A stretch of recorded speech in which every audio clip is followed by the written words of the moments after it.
Today's prompt says, "It is fun to take a trip. Think about where you would like to go on a trip. Now explain to the reader where you would like to go on a trip." First we read the prompt and then we read the prompt again. It is fun to take a trip. Think about where you would like to go on a trip. Now explain to the reader where you would like to go on a trip. We always read the prompt more than once because you want to make sure that you know exactly what you're being asked to write about. Oftentimes, students will quickly read a prompt. They think they know what they're supposed to write about.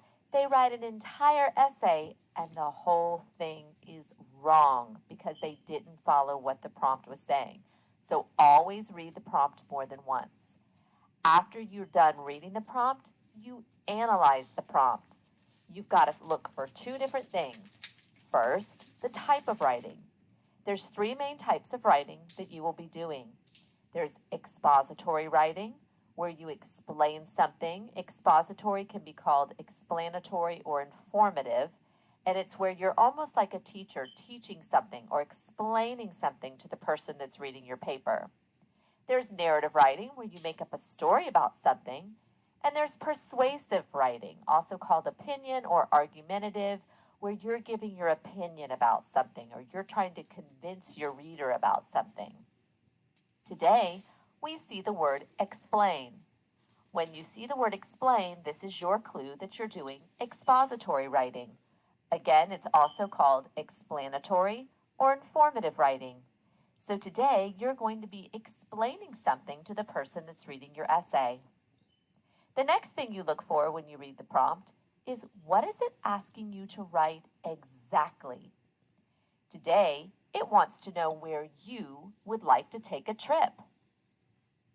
When you come up with your idea, you always want it to be big and broad so that you can say a lot about it.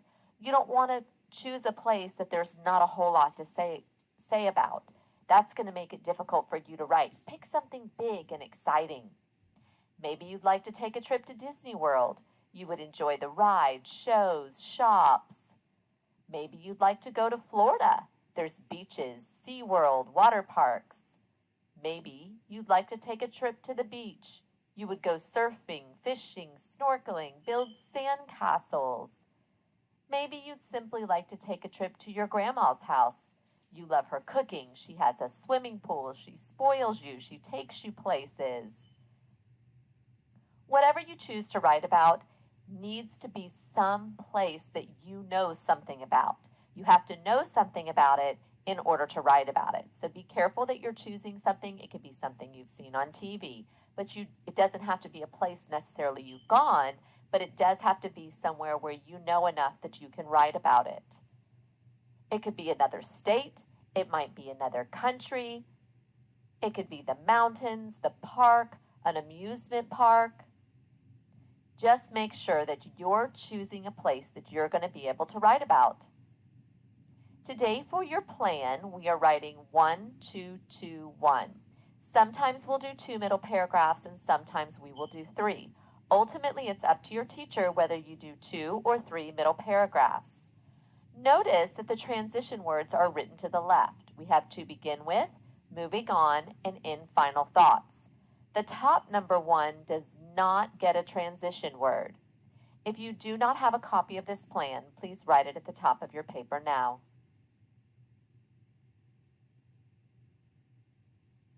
It's time to fill in our plan. We're going to be writing 4 paragraphs today. We have an introduction, our first reason, our second reason, and our conclusion. We go straight down the plan. Your top one and your bottom one is the place where you would like to take a trip. I put New York. Notice that I capitalized it because New York is a proper noun. If you're just writing mountains, it can be lowercase. But if you're writing Disney World, a certain name, that is a proper noun and must be capitalized. You do not have to pick a place off of this list.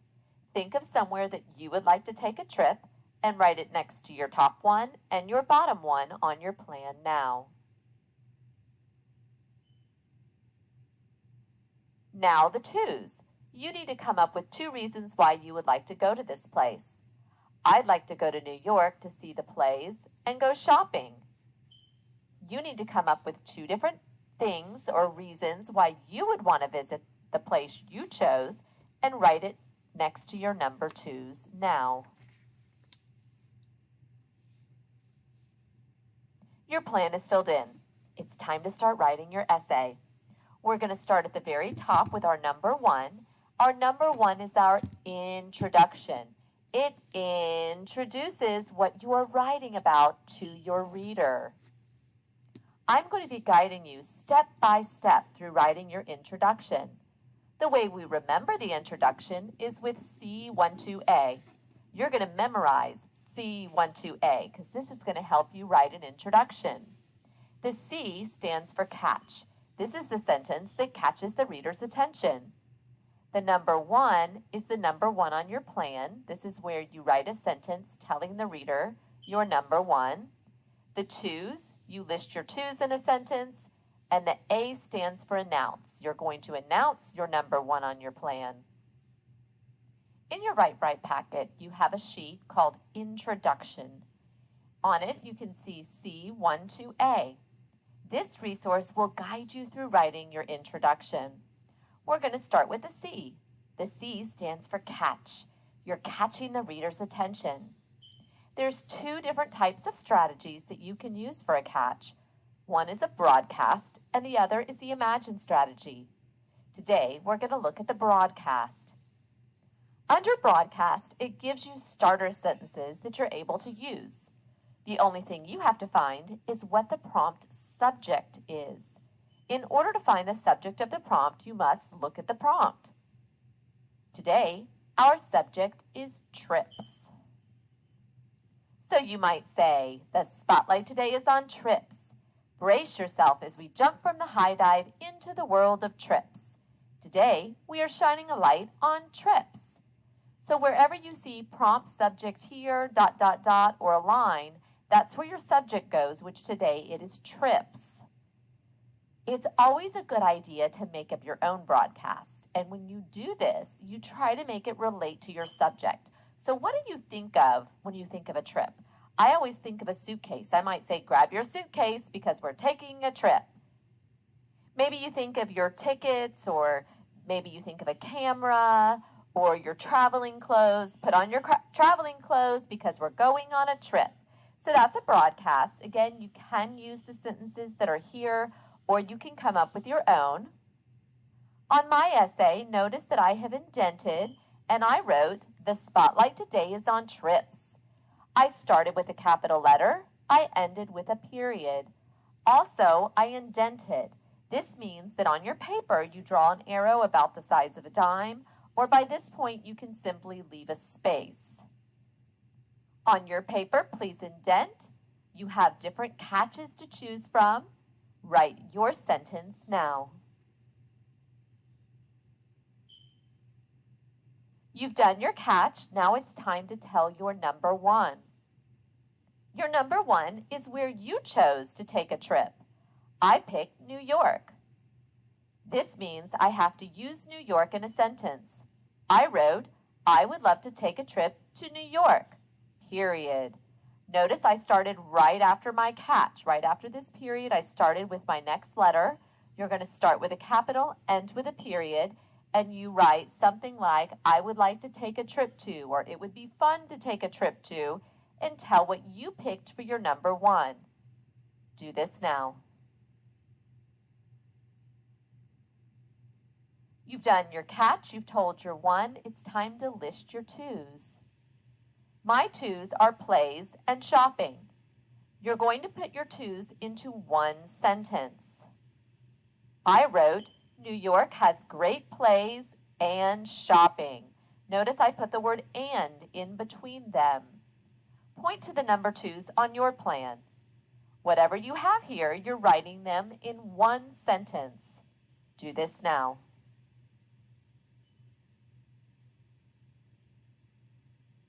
You've done your catch. 1, 2, it's time to announce your number 1.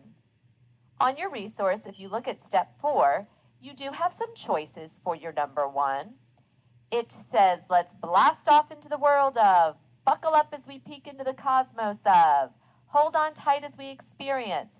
So you can use these choices, or you can just make up your own sentence.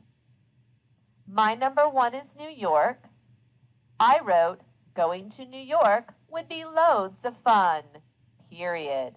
I started right after my last sentence with a capital, and then I ended with a period. I could have used these starter sentences. Let's blast off into the world of New York.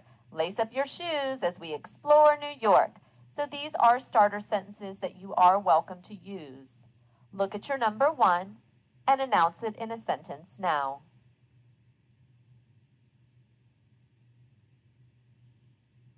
Going back to the plan, you have finished your top number one, your introduction. We're going to move on to our first number two. On your paper, you can either skip a line or go to a new line. I often have students skip a line because it makes it easier for me to read.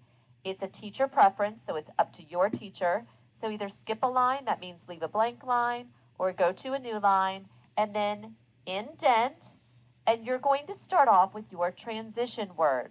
I have to begin with comma. A transition signals to your reader that you're moving to something new. When you're in the classroom and you're transitioning from math to reading, you are moving to something new. The same thing with your paragraphs. Whenever you move to a new paragraph, we use a transition word to let the reader know that we're moving to something different. In your Write Bright packet, you do have a list of transition words. The first column has words for the word first. So you could say first, you could say foremost, to begin with, initially, for starters. So you can choose any of these transition words. I chose to begin with comma. Again, on your paper, go to a new line, indent, and starting with a capital and putting a comma after it, write your transition now. Now we're going to do something a little strange. We are going to make a paragraph sandwich. You might be thinking, what do sandwiches have to do with essays? Well, you're going to learn because each of your middle paragraphs are going to be separate sandwiches. So think about when you're in the kitchen and you get out a plate and you're going to make a sandwich, what's the very first thing you must put down on that plate? A piece of bread.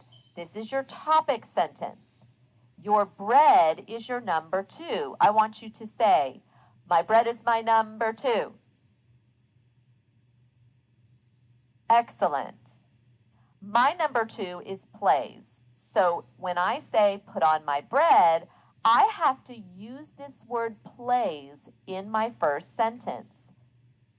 I have to begin with comma, New York has great plays. This is my bread. I've used my number two in a sentence. You've already gone to a new line and written your transition. Notice that the transition is the beginning of your sentence. So the next word you write is not capitalized unless it's a proper noun or the word I, the pronoun I. Otherwise, it's lowercase. Point to your first number two on your plan.